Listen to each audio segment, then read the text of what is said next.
Okay, so hopefully all of you had gotten an email inviting you to register for MIC through the web app. And if you did, then you understand this is a whole new on-demand age and technology. And here to talk, and it can be customized for any event. So here to talk to us a little bit more about that is Mr. Donald Meyer. And let's see, what you're... Yeah, that's good. That's good? Okay. I was supposed to say back by popular demand, but I think he disagrees with me. Anyway. Thank you. You're welcome.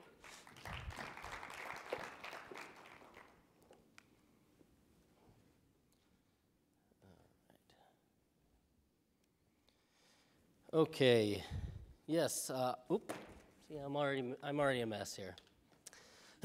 Excuse me. I am Donald Meyer.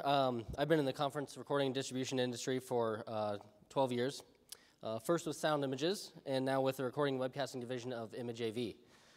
It's in this capacity, and as a student of this very small corner of event management, that I've been asked to speak to you today. And for those of you in attendance last year, you'll be thankful that I'm doing so with the aid of notes. We live in an exhaustingly on-demand world. I think it goes without saying, especially to you since you're in this audience, that event attendees and non-attendees alike now expect instant access to content generated at your event, and they want to consume that content when, where, and how they choose, not in a manner prescribed by the organization. And whatever their preferred time, place, and hardware, you can be sure that they think it's your responsibility to provide it. I know it's not fair, but it's true. So what do I mean by content? Content's anything generated as a result of your event. Meeting recordings, be them audio, video, rich media formats, scientific posters or abstracts, exhibitor materials, even social interactions like Twitter or LinkedIn messages. Now, maladaptive meeting planners tend to answer this expectation with a yes, but.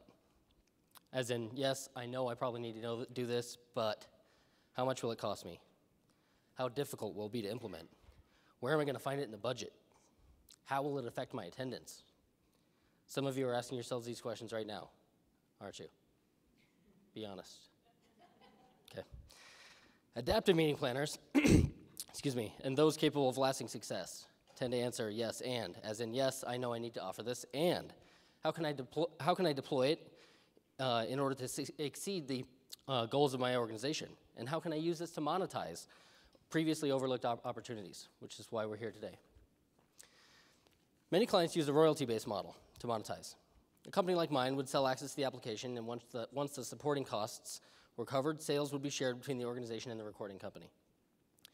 This model has been popular for decades, but it's losing ground to alternatives we'll explore shortly. Royalty model has many benefits, very low upfront costs. Groups with proven sales histories and long relationships with vendors can often have speculative contracts whereby a vendor assumes all or most of the upfront costs. Low risk. If the service isn't as popular as expected, the organization is not left with a whole bunch of red ink all over their balance sheets. And minimal negative impact on attendance. Although this concern is slowly becoming eclipsed by digital age market demands, it remains a question for many organizations. And if you represent one of these, the royalty model may make sense for you. Drawbacks of this model: the organization will probably realize a lower return. Because the vendor's assuming more risk, they typically demand a higher percentage of the proceeds. A tarnishing of your brand can result, especially if the event is philanthropic in nature. Picture an attendee thinking, geez, now I have to buy this too, they're soaking me. And the last image an educational or philanthropic organization or scientific organization wants to cultivate is a predatory one. It's for these reasons, many clients prefer a fee-for-service model. In this model, the association engages a recording company and webcasting company like mine to perform the services for a flat fee. The association then monetizes this increased service in any number of ways. A couple of quick examples. Registration fees. A very small, very small increase in registration spread across a large number of attendees can easily garner large returns for the organization. Sponsorship or cause marketing opportunities. Just like your physical event, adding valuable content will dramatically increase attendance in your virtual meeting space, both during the event and by extending the utility of that space long after the event's conclusion. Increased usage equals increased exposure for your sponsors, and if your clients are scientific or philanthropic, sponsors can cultivate a positive brand image by broadening access to vital content. Here's a quick example from this year's app.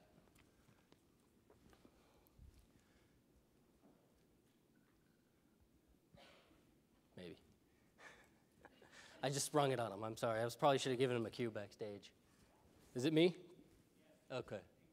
I got it. Thanks. Sorry, guys. Here I am blaming the guys backstage, and it's my fault. Okay. So you guys have probably all seen this. This is our event app, of course. Picture an attendee after the event or during the event. Now, every time they go to the sessions section or the schedule section, they click on a details, the details area for a particular session. They're confronted with a brand or a sponsor, somebody who grants the same way that you'd provide a sponsorship for the physical meeting space. These are all click through, so you can certainly thank your vital content providers through this mechanism. So, and what do I mean by additional revenues after the event is over? When, say, tomorrow or today, in this excuse me, in the case of this this particular presentation, Robin Rose, she's up there. Anybody can view their presentation. These will all be up in a matter of hours here, these webcasts, so you can all log into your app, watch them on your iPad, smartphone, or desktop, view the presentations, and of course, you keep them coming back to this page. You keep the brand loyalty, you build brand loyalty, and you thank your sponsoring organizations. So, as you can see, let's see here. And as a side note, unlike event signage, like you'd see outside the room here, virtual meeting space permits powerful analytical tools. Your vendor can share these powerful analytical tools with your associations and sponsors. So, say you want to target individuals using the scheduling feature during the event, or you want to target those viewing certain webcasts at certain times, and target them. You can easily mine this data out of your database and provide it to your marketing teams. Of course, royalty and fee for service are just two models that clients can use to maximize return, and they are in fact they are in no way mutually exclusive. In fact, the model surpassing either one is a combination model between the two. The fee for service portion provides access to attendees, like you guys all received today, and non-attendees have to purchase the content. Royalties on these additional sales are remitted back to the organization. And there are many benefits to this model, but just to quickly name a few here, it maximizes total distribution. So it's an excellent option for educational events, scientific events, medical events, things like that. At the same time, it maximizes return, putting the event on solid footing for the future. And it eliminates any concern of cannibalizing your attendance. Again, if this is a concern, non-attendee pricing structures can be implemented to provide a strong incentive to attend. So in conclusion, these are just a few variants you can use to capitalize on your event content. The bottom line is when you take the yes and approach, you greatly aid the educational mission and the financial stability of your organization. So just get creative.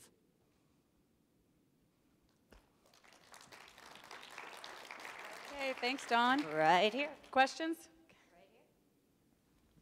The on-demand webcasts, where are those files stored? So we use a content distribution network.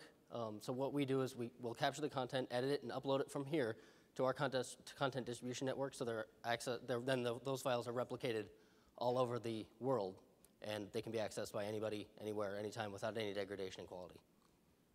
Can the association have them? Buy them or absolutely. get them back? Yes, of course. Put them on their own servers? I mean, when I say get creative, I really mean it. There's no reason. I mean, if you want to host your own content, or if you want to send somebody a drive, or if you want to create enduring materials out of it, that's all part of the deal. You can certainly negotiate those kinds of contracts or deals with any of your vendors, but that's something that we do routinely, of course. And since it is on-demand content, you could also sell it after the fact as a way of recouping some of your revenue as well. So truly making your event pay off by taking the content distributed at the sessions itself and then reselling it to people who may not have attended.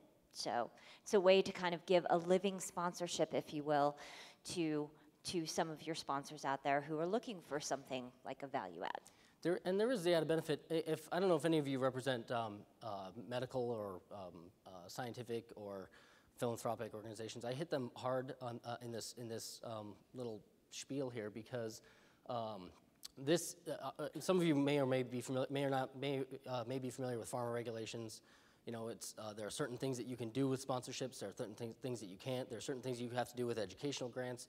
These are almost always conforming to these regulations because they're educational in nature. They're not tchotchkes. They're not trinkets. They're not things that you just hand out that sponsors are hesitant to, or legal departments are hesitant to get involved with providing a grant for.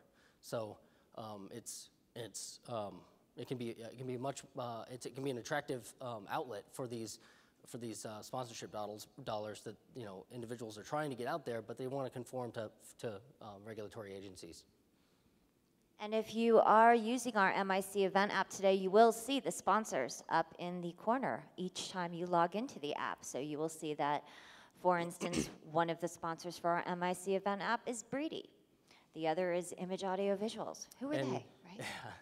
And of course, each session has got an individual sponsorship too, so yeah. Any questions? Okay, thanks, Donald. And you can visit, Donald, are you going to be at the app booth? App booth, I'll be He'll there. be at the app booth in the pre-function area if y'all have any more questions or you can think of anything off the top of your head. Thank you, everyone.